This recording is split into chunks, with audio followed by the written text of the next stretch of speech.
आज हम पढ़ने जा रहे हैं लोक प्रशासन। लोक प्रशासन का ये वापस स्टार्ट से है, तो ये सेकंड पार्ट है हमारा। और ये कलाम नोट्स हैं, आप देख सकते हो। कई लोगों के मेरे पास कमेंट आए कि हम सेकंड ग्रेड में एसएसटी में पब्लिक एड, समाजशास्त्र जैसे दर्शन शास्त्र कहाँ से पढ़े। तो कलाम की बुक्स मिलती हैं और अवनी की भी बुक मिलती हैं, और ये अथॉरिटी बुक है, आपको हर जगह से हर जनरल स्टोर पे उपलब्ध हो जाएगी। ये कलाम पब्लिकेशन है, तो यहाँ से हम पढ़ेंगे। आज हमारा जो टॉपिक होगा और सिलेबस क्या क्या है, क्या क्या पढ़ेंगे, किसके नोट्स में देने जा रही हूँ। और एक कलाम है ना, यही नहीं है मेरे पास एनसीईआरटी की पीडीएफ है, वो भी मैं बताऊंगी कि मैंने नोट्स कहाँ से बनाए हैं। ये हमारे क्या चल रहे हैं, प्रशासन के सिद्धांत चल रहे हैं। और संगठन के सिद्धांत और प्रशासन के सिद्धांत दोनों टॉपिक में है, सिलेबस में। तो प्रशासन के सिद्धांत तो ये होंगे, और संगठन के सिद्धांत वो 8 प्रकार के हैं। किसी ने 14 बताए, किसी ने 8 बनाए, और किसी ने कितने भी बताए। लूथर गुलिक ने अलग बताए, हेनरी फ्यूल ने अलग बताए, उस तरह से अलग अलग पढ़ेंगे। अभी हम पढ़ रहे हैं प्रशासन के सिद्धांत, जिसकी विचारधारा है, जिसके अंदर हम पढ़ रहे हैं टेलर की विचारधारा, जो वैज्ञानिक प्रबंध विचारधारा है। ये सेकंड ग्रेड में भी है, आरएस मैन में भी है, और फर्स्ट ग्रेड जिसके पब्लिक एड है, जैसे कि लोक प्रशासन है फर्स्ट ग्रेड में, उसके अंदर है। तो इसके अंदर पढ़ेंगे वैज्ञानिक प्रबंध का अर्थ पढ़ेंगे हम, वैज्ञानिक प्रबंध के सिद्धांत, जिसके अंदर दर्शन, सिद्धांत और तकनीक 3 भाग आएंगे, वो पूरा डिटेल से पढ़ेंगे। और ये मानसिक क्रांति क्या है, उसको डिटेल से पढ़ेंगे। फिर सोल्डरिंग क्या होता है, इसके कितने प्रकार हैं, वो डिटेल से पढ़ेंगे। फिर टेलर का परिचय, ये कहाँ के निवासी थे, इनकी बुक्स कौन कौन सी थी, इन्होंने कहाँ से कार्य स्टार्ट किया, कहाँ शिक्षा ग्रहण की, और फिर इनके आविष्कार, इन्होंने, अब ये मैकेनिक थे, इंजीनियरिंग थे ना, तो इन्होंने कौन कौन से आविष्कार किए थे, वो भी पढ़ेंगे। फिर वैज्ञानिक प्रबंध के उद्देश्य क्या क्या हैं, वो भी पढ़ेंगे। और फिर टेलर के जो निबंध लिखे थे ना, निबंध पेपर कौन कौन से हैं, वो भी डिटेल से आज हम पढ़ेंगे इसी वीडियो में। तो ये सोल्डरिंग है, ये इनके निबंध कौन कौन से हैं, ये टेलर का परिचय है, कहाँ के निवासी थे, और उनकी कुछ परिभाषाएं थी, वो भी देख सकते हो। ये मानसिक क्रांति, ये मानसिक क्रांति पूरी पढ़ेंगे। ये वैज्ञानिक प्रबंध के सिद्धांत हैं, इनके दर्शन क्या है, अंगूठे का नियम का सिद्धांत, विसंगति दूर, और ये सब देख सकते हो। मानसिक क्रांति के श्रमिकों का वैज्ञानिक चयन, ये पूरा डिटेल से, इसके सिद्धांत, इनकी तकनीकी और इनके दर्शन, ये पूरा डिटेल से पढ़ेंगे। ये प्राचीन विचारधारा वैज्ञानिक प्रबंध, यहाँ से स्टार्ट होगा हमारा टॉपिक। इससे पहले हमने क्या पढ़ा था नेक्स्ट पार्ट में ये बेसिक मैंने पढ़ाया था आपको कि विचारधाराएं कौन कौन सी हैं लोक प्रशासन की, जहाँ प्राचीन विचारधारा है, मानव संबंध है, व्यवहारवादी हैं, व्यवस्था है, जितनी भी थी ना, पूरी डिटेल से बताया था आपको किस किस ने थी। और हम आज से हमारी स्टार्ट होगी प्राचीन विचारधारा, जिसके अंदर वैज्ञानिक प्रबंध आएगा, प्रशासनिक आएगा, क्लासिकी और लूथर उर्विक, मुन्ने औरेले, ये सभी सिद्धांत आएंगे प्राचीन विचारधारा। उसके बाद मानव पढ़ेंगे, फिर व्यवहारवादी पढ़ेंगे, और इसके समर्थक थे वो पढ़ेंगे। औपचारिक अनौपचारिक संगठन भी हमने पढ़ा था। और उसके जो 4P है ना, जैसे कि प्रकार है, आधार है, वो हमने नहीं पढ़ा, तो वो डिटेल से नेक्स्ट पार्ट में मिलेंगे, क्योंकि उसके मैंने नोट्स ही नहीं बनाए। तो पहले हम टेलर का है ना वो पूरा परिचय पढ़ लेते हैं, उसके बाद आराम से स्टेप बाय स्टेप पढ़ेंगे। तो पहले फ्रेडरिक विस्ले टेलर, इनका पूरा नाम था। इनका जन्म 20 मार्च 1856 को फिलाडेल्फिया पेनिसिल्विया में हुआ था। कहाँ हुआ था, पेंसिल्वानिया में हुआ था, यूएसए में। मृत्यु 21 मार्च 1915 को फिलाडेल्फिया कौन सा स्थान है, मैं आपको डिटेल से समझाऊँ, थोड़ा सा सुन लो आप, क्योंकि अभी लिखने में तो इतना टाइम नहीं मिलेगा। कि फिलाडेल्फिया जब अमेरिका की क्रांति हुई थी, आपको पता है, क्योंकि सेकंड ग्रेड में रूस क्रांति, फ्रांस क्रांति, अमेरिका क्रांति भी है विश्व इतिहास में। तो अमेरिका की क्रांति है ना, वो फिलाडेल्फिया में हुई थी। कब हुई थी, 5 सितंबर 1774 में। वर्जीनिया का स्थान है फिलाडेल्फिया, वहाँ हुई थी। वहाँ सभी ने भाग लिया था, लेकिन एक प्रश्न ये आया था कि फिलाडेल्फिया में जो सम्मेलन हुआ था, उसमें भाग किसने नहीं लिया था। तो वहाँ प्रश्न एक आया था, जॉर्जिया ने भाग नहीं लिया था। उससे फिलाडेल्फिया, जिसे कहते हैं महाद्वीपीय कांग्रेस का प्रथम अधिवेशन, वो फिलाडेल्फिया में हुआ था, और वहाँ जॉर्जिया ने भाग नहीं लिया था। और 5 सितंबर 1774 में हुआ था। ये एनसीईआरटी के पॉइंट है। और इसी फिलाडेल्फिया में वापस द्वितीय महाद्वीपीय कांग्रेस सम्मेलन हुआ ना, वो भी वहाँ हुआ था 10 मई 1774 को। और इसकी अध्यक्षता किसने की थी, हैनकॉक ने इसकी अध्यक्षता की थी। किसकी अध्यक्षता की थी, फिलाडेल्फिया में जो सम्मेलन हुआ द्वितीय महाद्वीपीय कांग्रेस का जो हुआ था, जो अमेरिका का था, अमेरिका स्वतंत्रता संग्राम के लिए हुआ था। कौन कॉर्ड कोई ऐसी युद्ध वगैरह झड़प हुई थी, उसके कारण वापस द्वितीय सम्मेलन हुआ था। और अमेरिका की क्रांति के ये संबंधित थे, तो ये फिलाडेल्फिया वो है। तो याद रखना, फिलाडेल्फिया कौन किसका स्थान है, वर्जीनिया का स्थान है, जहाँ प्रथम महाद्वीपीय कांग्रेस का अधिवेशन हुआ था, वो था डिटेल। और अभी हम पढ़ते हैं ये सब, कुछ परिभाषाएं पढ़ते हैं पहले तो, पर परिभाषा के बाद थोड़ा सा डिटेल से और पढ़ेंगे। हक्सले के अनुसार विज्ञान एक ऐसा ज्ञान है जो युक्ति व साक्ष्य पर आधारित है। किस पर है? युक्ति व साक्ष्य पर आधारित है। और फ्रेडरिक विस्लो टेलर क्या कहते हैं? ये सब एनसीईआरटी की परिभाषा मैंने लिखी है। मैं आपको लास्ट में पीडीएफ बताऊंगी कि एनसीईआरटी में ये कौन सा पार्ट है और कौन सा लेसन है और कौन सी यूनिट में टेलर की पूरी परिभाषा डिटेल में दी हुई है, और संगठन के सिद्धांत कौन से हैं और प्रशासन के सिद्धांत कौन से हैं, क्योंकि आपको अलग अलग करके ही पढ़ना पड़ेगा। अगर आप एक साथ पढ़ोगे तो कन्फ्यूजन रह जाओगे। तो जो अब हम पढ़ रहे हैं ना, ये प्रशासनिक सिद्धांत है, जबकि संगठन के सिद्धांत अलग है। तो एनसीईआरटी में अलग अलग दिए हुए हैं। 12 क्लास की पब्लिक एड अगर आपके पास ना हो तो ला लेना, क्योंकि बुक तो मेरे पास भी नहीं है, मेरे पास पीडीएफ है और ऐप है, उसके एनसीईआरटी से है। फ्रेडरिक विस्ले टेलर ये जानने की कला है कि तुम व्यक्तियों से संगठन में क्या करना चाहते हो, या देखना है कि वे सबसे उचित और सस्ते ढंग से कार्य करते हैं, वही वैज्ञानिक प्रबंध है। यानी कि सस्ते व सरल तरीके से काम करते हैं, यानी कि आपका नेतृत्व कितना अच्छा है, आप किस तरह से कार्य करवाते हैं श्रमिकों से। इस यहाँ श्रमिक होंगे, बाकी लोगों से भी आप नेतृत्व अच्छा करते हो तो अच्छा कर सकते हो। पीटर ड्रैक्सन वैज्ञानिक प्रबंध का कर्म कार्य व संगठित अध्ययन, कार्य का सरलतम भागों से विश्लेषण व प्रत्येक भाग का श्रमिक द्वारा निष्पादन करने हेतु व्यवस्थित सुधार करना है। अब जो श्रमिक होता है, जो मजदूर होता है, वो कैसे कार्य करता है, वो सरलतम भागों से कैसे विश्लेषण करता है, प्रत्येक भाग का जो श्रमिक द्वारा निष्पादन करता है ना, वो उसका सुधार ही करना क्या है, वैज्ञानिक प्रबंध है। इसके अंदर स्पष्ट रूप से देखें तो न्यूनतम व्यय और अधिकतम लाभ, इसका यही होगा, यानी कि कम खर्च में आप अधिक उत्पादन कैसे कर सकते हो। ये इनकी पुस्तकें, लेकिन थोड़ा सा मैं डिटेल से समझा दूं कि ये प्रशिक्षु कहाँ के थे। 1878 में मिडवले स्टील कंपनी के श्रमिक के रूप में इन्होंने कार्य किया था। कि इन्होंने टेलर ने और काम किया। फिर 1874 में चीफ इंजीनियर भी बन गए थे और 1890 में कंपनी के मैनेजर भी बन गए ये। लेकिन उत्पादन बढ़ाने और औजारों का आविष्कार भी इन्होंने किया था। किस किस औजार का आविष्कार किया था? कटिंग पुल और टीट ड्रिलिंग और स्टीम हैमर और loading machine, drilling machine, boring, turning mills, यानी कि आदि ये आविष्कार इन्होंने किए थे उत्पादन को बढ़ाने के लिए और कंपनी को मैनेजमेंट करने के लिए। तो ये अच्छे इंजीनियरिंग थे ना, इसलिए ये कह रहे हैं। लेकिन इनका जो वैज्ञानिक तरीका है ना, वो पूरा वैज्ञानिक तरीका था। अब इनकी पुस्तकें कौन कौन सी हैं? तो शॉप मैनेजमेंट 1910 में आई थी इनकी शॉप मैनेजमेंट। फिर प्रिंसिपल ऑफ साइंटिफिक मैनेजमेंट, ये भी कब आई थी? 1911 में आई थी। वैज्ञानिक प्रबंध के सिद्धांत यानी कि प्रिंसिपल ऑफ साइंटिफिक मैनेजमेंट, ये आई थी 1911 में, ये बता दिया मैंने। और पीस रेट, ये ना, ये इनके निबंध थे। क्या थे इनके निबंध? अभी देख लेते हैं हम इनके निबंध कौन कौन से थे। जो निबंध लिखे थे इन्होंने, ये फीस रेट सिस्टम, ये आया था 1895 में। आर्ट ऑफ कटिंग मेटल, ये 1906 में लिखा था इन्होंने। नोट्स ऑन बॉल्टिंग है ना, 1874 में। नोट्स ऑफ बॉल्टिंग लिख दिया। वैज्ञानिक प्रबंध को द्वितीय क्रांति के नाम से भी जाना जाता है।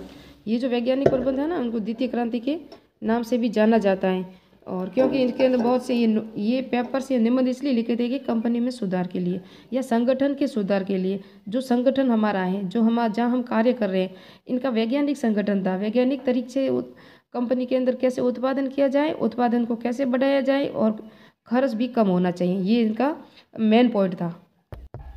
ये वैज्ञानिक प्रबंध विचारधारा है ना, वैज्ञानिक प्रबंध शब्द का प्रथम बार प्रयोग किसने किया था? लुई डी ब्रेडिस ने किया था। किसने किया? लुई डी ब्रेडिस ने किया था। लेकिन टेलर ने वैज्ञानिक प्रबंध को प्रचलित बनाया, टेलर ने, इसलिए ये टेलरवाद भी कहते हैं इसको, है ना। उसके बाद टेलर के अतिरिक्त वैज्ञानिक प्रबंध में किसने योगदान दिया था? तो H L Gantt, H Emerson, F C ग्रिलबर्टो ब्रेथे, S E Thomson, M L Cooke आदि जो प्रमुख थे, इन्होंने इसमें योगदान दिया था। ये वैज्ञानिक प्रबंध का आंदोलन है ना, ये शुरू कहाँ से हुआ था? ये अमेरिका से शुरू हुआ था। कहाँ से हुआ था? अमेरिका से शुरू हुआ। वहाँ से सोवियत संघ पहुँचा। सोवियत संघ कहाँ? रूस, जहाँ पर स्ताखानोबाइट आंदोलन के रूप में प्रसिद्ध हुआ। ये एनसीईआरटी के पॉइंट है, एनसीईआरटी में बिल्कुल डिटेल से दिया हुआ है। और आप भी मैं बता तो दूँ, लेकिन पीडीएफ में बहुत बड़ा हो जाएगा, नहीं, लास्ट में मैं पीडीएफ भी बताऊँगी, सिर्फ लास्ट में आप वीडियो स्किप न करना। वैज्ञानिक प्रबंध का अर्थ क्या है? कार्य करने की पद्धतियों को वैज्ञानिक स्वरूप देना जिसमें कम लागत पर अधिकतम उत्पादन किया जा सके, वही वैज्ञानिक प्रबंध कहलाता है। यानी कि खर्चा कम आए और उत्पादन अधिक किया जाए, वही क्या है? वैज्ञानिक प्रबंध है। तो अभी हम देखेंगे वैज्ञानिक प्रबंध की जो सिद्धांत है, इसके अंदर दर्शन, सिद्धांत और तकनीकी, ये कार्य पद्धतियों में आते हैं। दर्शन, वैज्ञानिक स्वरूप, कम लागत, अधिकतम उत्पादन और आर्थिक प्रेरणा, ये सब 4 पॉइंट है दर्शन के। अब इनके सिद्धांत इंपॉर्टेंट है। अंगूठे के नियम के स्थान पर विज्ञान, विसंगति के स्थान पर सामंजस्य, व्यक्तिवाद के स्थान पर सहयोग और सीमित उत्पादन की जगह पर अधिकतम उत्पादन और मानसिक क्रांति और श्रमिकों का वैज्ञानिक चयन। ये डिटेल से पढ़ेंगे, अभी डिटेल से भी पढ़ेंगे। कार्यात्मक फॉर्मेशन, समय व गति का अध्ययन, विभेदीकरण का अध्ययन, थकान का अध्ययन और सोल्डरिंग और नियोजन विभाग, ये सब पूरा डिटेल से अभी मैं समझाऊंगी। पहले तकनीक देख लेते हैं जो दर्शन के अंदर है। तकनीक, दर्शन, सिद्धांत ही ना तकनीक के देख सकते हैं। आधुनिक व प्रबंधीय तकनीक है। आधुनिक लागत व मानवीकरण, स्मरण विषयक नियंत्रण और पुरस्कार और दंड का सिद्धांत। ये सब हम करेंगे ना तभी हमारे उत्पादन में वृद्धि होगी और लागत भी कम आएगा। उसको पुरस्कार भी दिया जाना चाहिए और दंड का सिद्धांत नहीं रहना चाहिए, जिससे ये पुरस्कार व दंड का सिद्धांत। फिर मानसिक क्रांति थोड़ी सी पढ़ लेते हैं या नियम पढ़ लेते हैं पहले। तो ये वैज्ञानिक प्रबंध के सिद्धांत 5 है। अंगूठी के नियम के स्थान पर विज्ञान का विकास। टेलर इस सिद्धांत के विज्ञान के विकास पर सर्वाधिक जोर देते हैं और आग्रह करते हैं कि संगठन का प्रत्येक कार्य वैज्ञानिक विधि से करना चाहिए। श्रमिक की कार्य विधि पूर्णतः वैज्ञानिक अनुसंधान व विश्लेषण पर आधारित होनी चाहिए। जो पूरी श्रमिकों की जो कार्यविधि है ना, वैज्ञानिक अनुसंधान व विश्लेषण पर आधारित होनी चाहिए। टेलर ने शारीरिक और बौद्धिक गुणों वाले श्रमिकों के वैज्ञानिक पद्धति के चयन की आवश्यकता पर बल दिया। टेलर कहता है कि जो भी श्रमिक या मजदूर है वो शारीरिक रूप से हष्टपुष्ट हो, बौद्धिक गुण यानी बुद्धिमान हो, उसको नेतृत्व के गुण हो, वो कार्य करने की अच्छी जो समझ रखे, उसको ही देना चाहिए, यानी कि उसका चुनाव करना चाहिए। टेलर की मान्यता यही है कि वैज्ञानिक पद्धति से उनका चयन की आवश्यकता है, जिससे हमें पता चले कि हमें अनुभाविक शिक्षा जो है ना श्रमिक मिल सके। और दूसरा है संबंध के स्थान पर मैत्री, संघर्ष के स्थान में संबंध नहीं, संघर्ष के स्थान पर मैत्री स्थान। यह भी औद्योगिक संगठन के 2 सुधार स्तंभ बताए गए हैं। श्रमिक एवं प्रबंधन के समन्वित प्रयासों को ही संगठन से आगे बढ़ाया जा सकता है। यानी कि श्रमिकों का जो प्रबंधन है ना, उसका जो रहने सहने का, उसके खाने पीने का, उनके आने जाने का जो भी व्यवस्था है वो अच्छी होनी चाहिए। उनके बीच में संघर्ष नहीं होना चाहिए। कोई मजदूर कहता है कि हमें अच्छी सैलरी नहीं दे रहे, कोई कि हमारे रहने की व्यवस्था अच्छी नहीं, कोई कहता है हमारे खाने पीने की व्यवस्था अच्छी नहीं है, कोई कहता यानी कि अपनी अपनी जो बोनस नहीं दे रहा है, हर कोई समस्या है, तो कहते हैं संघर्ष नहीं होना चाहिए। वहाँ सहयोग की भावना होनी चाहिए, जिसके स्थान पर हम अधिक उत्पादन कर सकते हैं और खर्च भी कम आएगा और श्रमिक होगा ना वो उत्साहित होकर कार्य करेगा। इसलिए उन्होंने ऐसा कहा। दोनों के हित जुड़े हुए हैं, न कि पृथक पर। ये कह रहे हैं कि प्रबंधक कौन होता है? वही होता है जो कंपनी का मालिक होता है। तो वो कह रहे हैं कंपनी के मालिक को चाहिए कि अब उसका भी अपना हित है, क्योंकि अगर आपकी कंपनी या संगठन चलाना है तो श्रमिकों की आवश्यकता होगी। श्रमिक अगर सही ढंग से आप चयन करोगे तो आपका उत्पादन भी सही होगा। तो दोनों के हित जुड़े हुए, न कि पृथक है कि दोनों को समन्वय या सहयोग या यानी कि मैत्रीपूर्ण, स्नेहपूर्ण या प्यार से रहना चाहिए। अधिकतम उत्पादन द्वारा ही प्रबंधन को अधिक लाभ होता था, श्रमिकों को उच्च वेतन मिलेगा। यानी कि अधिकतम उत्पादन द्वारा ही प्रबंधन को अधिक लाभ मिलेगा। यानी कि अगर श्रमिक काम अच्छा करेंगे तो उत्पादन अधिक होगा। उत्पादन यानी प्रोडक्ट अधिक होगा तो आपका कार्य भी अधिक होगा, बिकवाली भी अधिक होगी तो पैसे भी आएंगे, पैसे आएंगे तो सब मजदूरों को भी मिलेंगे, तो दोनों का हित होगा। तो मजदूर भी खुश, प्रबंधक यानी मालिक भी खुश। इस तरह से ऐसा कार्य होना चाहिए। व्यक्तिवाद के स्थान पर सहकारिता। इसमें ये श्रम विभाजन और इन्होंने विशिष्टीकरण के महत्व को स्वीकार किया। इन्होंने कहा प्रभाव श्रम विभाजन का कहा है। एक ही कार्य में कई उपकरणों में विभाजन किया जाता है, प्रत्येक उपविभाग में श्रमिक समूहों द्वारा किया जाता है। उन्होंने कहा कि एक ही कार्य को अलग अलग छोटे छोटे ग्रुप बना दे और उन ग्रुपों को कार्य दिया जाए। तो ग्रुपों को जो अच्छा ग्रुप कार्य करे उसे बोनस वगैरह देना। इनकी स्पष्ट करके आप फीस रेट नहीं कहते उसे, तो वो है आप कई उपकरणों में विभाजन किया जाता है, प्रत्येक उपविभाग के श्रमिक समूह द्वारा किया जाता है कार्य। वही व्यक्तिवाद के स्थान पर सहकारिता, यानी कि गवर्नमेंट की भी इसमें हिस्सेदारी होनी चाहिए। मैं जैसे थोड़ा सा उदाहरण बता दूं मैं आपको, मैंने यहाँ लिख दिया है क्योंकि लिखने से आप भी देख सकते हो, इसलिए मैं तो सुना तो दूंगी लेकिन आपको समझ में नहीं आएगा। तो जैसे सूती वस्त्र उद्योग है ना, उसके अंदर रुई साफ करना, सूत काटना, कपड़ा बुनना, रंगाई छपाई, पैकिंग अलग अलग समूहों में की जाती है। यह कार्य विभिन्न विभागों या श्रमिक समूहों का सामूहिक सहयोग से ही होता है। यानी कि एक ही कार्य, जैसे कि सूती वस्त्र उद्योग एक ही संगठन है, उसके अंदर अलग अलग ग्रुपों में काम देना। रुई साफ करने वाले अलग होंगे, सूत काटने वाले अलग होंगे, कपड़ा बुनने वाले अलग होंगे, रंगाई छपाई वाले अलग होंगे, पैकिंग करने वाले अलग होंगे, यानी कि जो पार्सल करने वाले भी अलग होंगे। इससे क्या होगा? इसमें श्रमिकों की सहकारिता की भावना उत्पन्न होगी तथा कम से कम लागत पर अधिक उत्पादन वैज्ञानिक प्रबंध का प्रमुख उद्देश्य है, जो इस सहकारी प्रयासों से ही संभव है, न कि व्यक्तिवादी से।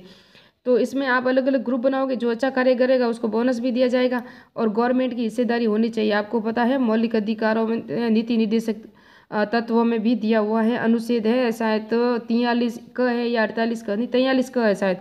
उसके अंदर कहा हुआ है कि कंपनी जो भी फैक्ट्री या संगठन में जो मजदूर है उनकी भी हिस्सेदारी उसी कंपनी में होनी चाहिए, क्योंकि जब उसको शायद एक्सीडेंट हो जाए या उसके कुछ गड़बड़ हो जाए या बीमार हो जाए, कुछ भी हो जाए, तो उसको बाद में भी उसका पैसे उनको मिलने चाहिए।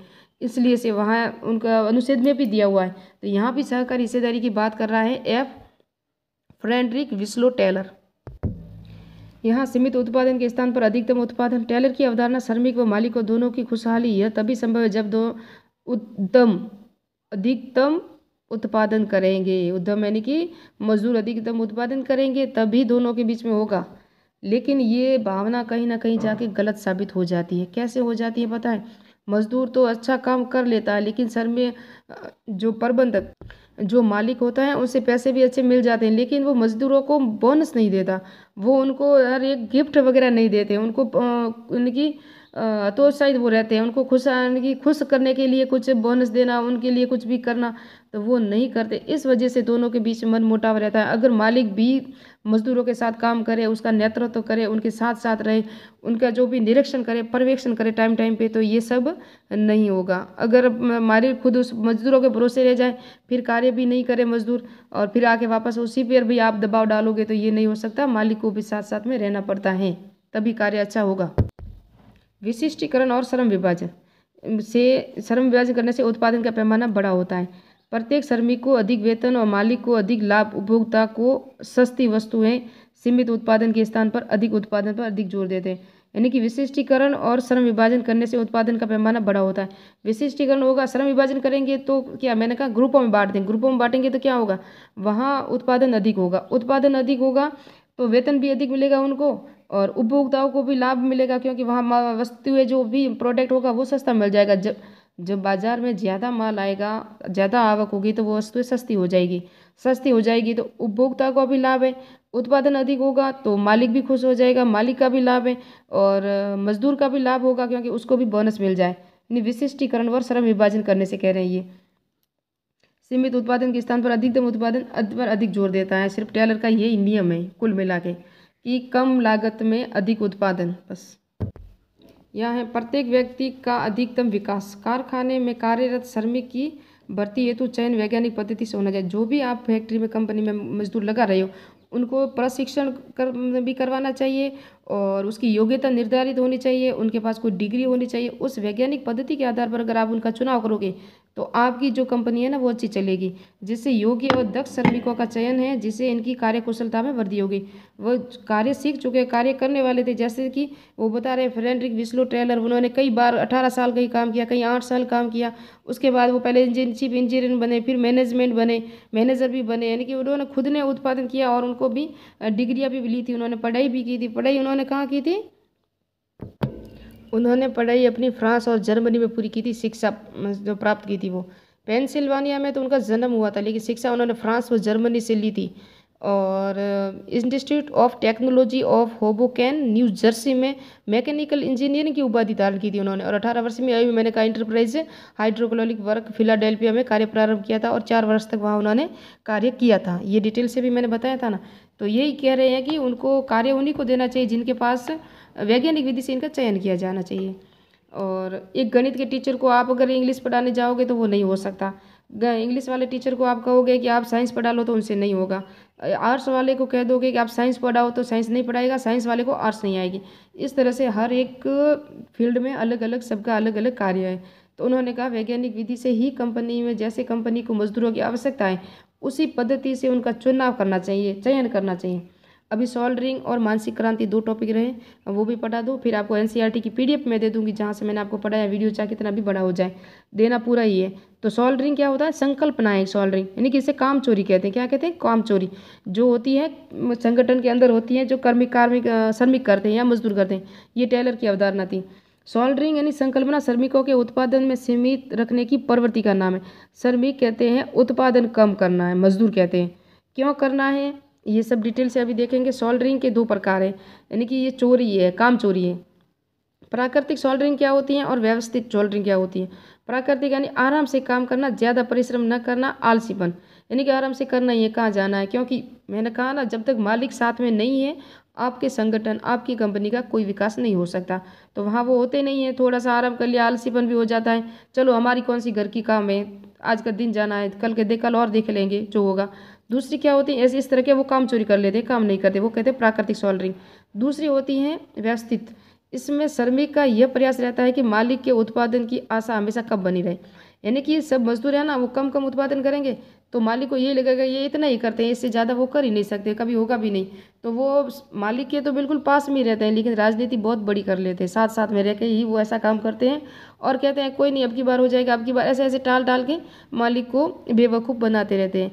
लेकिन मालिक को भी चाहिए कि उनके साथ रह के वो काम करे और उनको इनके प्रोत्साहित करें। प्रोत्साहित करने से ही काम अच्छा होता है। एक अकेला मजदूर भी कुछ नहीं करेगा जब तक आप दोनों साथ नहीं हो, ताकि वे जान न पाए। कौन कहता है, ये कहते हैं ताकि वे जान न पाए कि श्रमिक उत्पादन करने में सक्षम है। ये थी व्यवस्थित सोल्डरिंग। और यह संगठित सामाजिक कारकों का परिणाम है। संगठित यानी कि संगठनिक जो मजदूर होते हैं ना, संगठनिक यानी कि उनका खुद का संगठन है, और एक मजदूर कहेगा, उनका भी तो एक बॉस होता है, वो कहता है ऐसा नहीं करना, चलो देख लेंगे, कल करेंगे, इतना कौन सा जरूरी, या हमें ऐसा कौन सा मालिक हमें इतना एक्स्ट्रा पैसे देते हैं, हम इतना एक्स्ट्रा काम करें। इस तरह से दोनों के बीच में मतभेद बना ही रहता है। तो वैज्ञानिक प्रबंध के उद्देश्य क्या क्या है, तो उद्देश्य मुझे पहले पढ़ाने थे, लेकिन अब थोड़ा बाद में आ गया है, क्योंकि उद्देश्य के बाद ही सब समझ में भी आता है। सहयोग व समन्वय द्वारा उत्पादन में वृद्धि करना, उनकी शिक्षा व प्रशिक्षण की उचित व्यवस्था करना, भर्ती व चयन वैज्ञानिक आधार पर करना, यानी कि उनको शिक्षा प्रशिक्षण भी देना चाहिए। हर एक महीने में या 6 महीने के बाद उनको 15-20 दिन का प्रशिक्षण, उनको बोनस, उनको सब कुछ देना चाहिए। यह है मानसिक क्रांति को उत्पन्न करना। मानसिक क्रांति अभी मैं डिटेल से पढ़ाऊंगी। परंपरागत प्रबंधीय दृष्टिकोण को व्यापक परंपरागत जो प्रबंधीय दृष्टिकोण है, प्रबंधीय यानी कि मालिक का दृष्टिकोण को त्याग कर वैज्ञानिक दृष्टिकोण को अपनाना चाहिए। पुराने कामों से नहीं करना, अभी न्यू नियम लाने चाहिए, रूल्स लाने चाहिए, जिससे संगठन का विकास हो सके। अंगूठे के नियम के स्थान पर वैज्ञानिक रीतियों और सिद्धांतों को अपनाना, और उत्पादन, वित्त और कार्मिक बिक्री में बढ़ जाएगा, जिससे उसी से ही बढ़ेगा। यानी कि अंगूठे का नियम स्थान, पहले अंगूठे जैसे कि जाते थे तो हमारी जो अटेंडेंस होती थी वो अंगूठे के स्थान पे होती थी। अब वैज्ञानिक पद्धति का ये सब कह रहे हैं। जब नियम और सिद्धांत विधियों को लागू किया जाएगा तब समय, श्रम, अन्य उत्पादनों के साधनों में अपव्यय पर रोक लग जाएगी। जब नियम और सिद्धांत और विधियों को लागू किया जाएगा ना, तब जो समय खर्च होता है, जो टाइम खर्च होता है, श्रम खर्च होता है, उत्पादन के साधनों में अपव्यय होता है, जो उत्पादन के साधन है ना उसमें ज़्यादा खर्च हो रहा है, वो नहीं होगा, उस पर रोक लग जाएगी, और जिससे न्यूनतम लागत पर अधिकतम उत्पादन हो जाएगा। इस टेलर के नियम का मेन हेडिंग यही है कि आपकी लागत यानी खर्च कम आना चाहिए, उत्पादन अधिक होना चाहिए।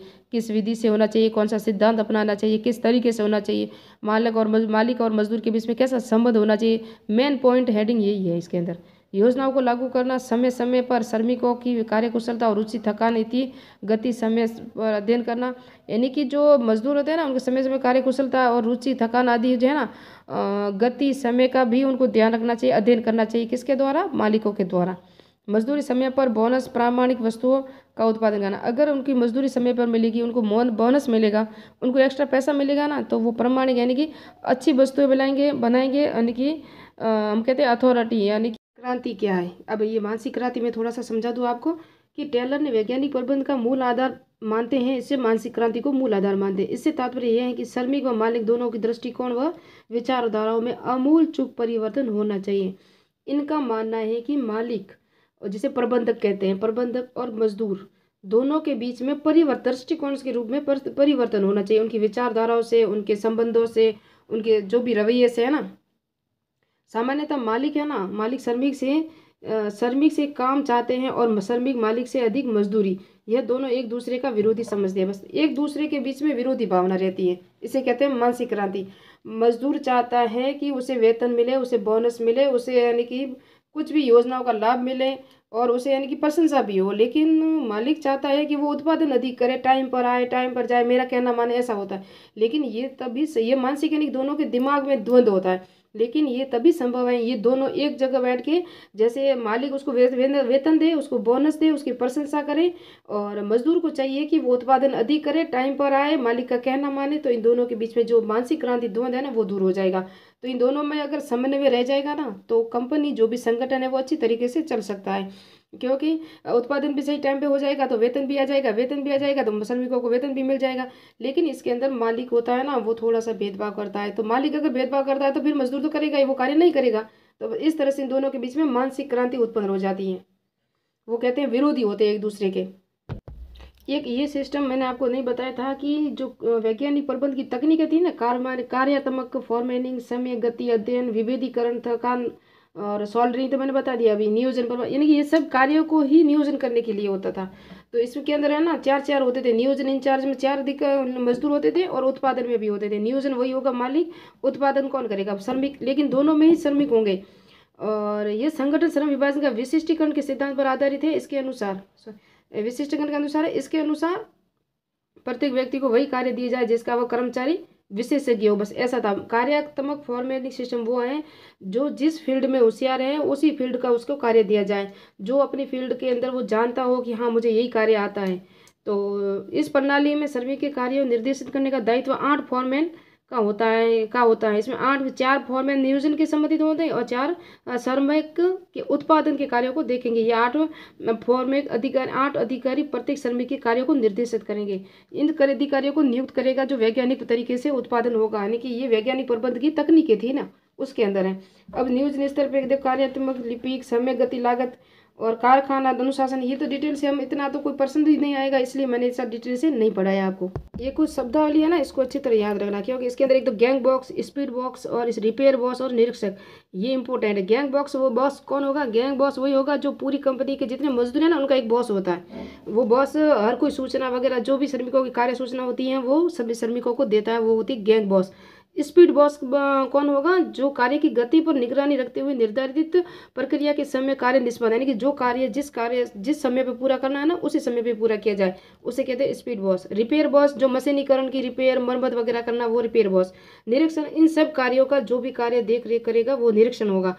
विश्लेषण करना, उत्पादित वस्तुओं की मानकता की जांच करना, वस्तुओं के उत्पादन मानकों के अनुरूप हो सके, क्वालिटी कंट्रोल की संख्या देना, यानी कि इसकी क्वालिटी क्या वगैरह, वो कौन होगा, निरीक्षक होगा। तो ये 3-4 शब्द है ना, ये इंपॉर्टेंट थे इसलिए मैंने बता दिया। बाकी इतने कोई इंपॉर्टेंट नहीं है। समय गति है आप देख तो सकते हो, लेकिन इतना इंपॉर्टेंट परीक्षा में नहीं आता। Gang boss, speed boss, repair boss, इनका आ सकता है, इसलिए मैंने बताया है।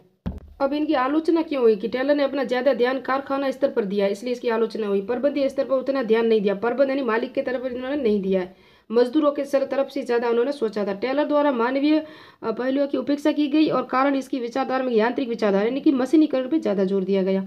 लेबर यूनियनों द्वारा टेलर की आलोचना इस आधार पर की गई कि मानसिक क्रांति के आने पर उसकी सामूहिक सौदेबाजी का महत्व कम हो गया, इसे अलोकतांत्रिक कहा गया। प्रबंधों के अनुसार वैज्ञानिक प्रबंध इसकी निर्णय और असविवेक की शक्ति को छीन लेता है, यानी सविवेक की शक्ति और निर्णय की शक्ति है ना वो छीन लेता है। साथ ही पदोन्नति के लिए दक्षता और कुशलता की अनिवार्यता भी उसे सताती है। पदोन्नति यानी कि कम, एक बड़ा व्यक्ति है जो बुजुर्ग है वो निम्न स्तर पर है, एक युवा है जो उच्च स्तर पर चला गया उसे प्रशिक्षण के कारण, तो इसके अंदर भी मतभेद हो जाते हैं। तो इसलिए उन्होंने थोड़ी सी आलोचना की है टेलर की, मशीनी का जो वैज्ञानिक प्रबंध की विचारधारा है।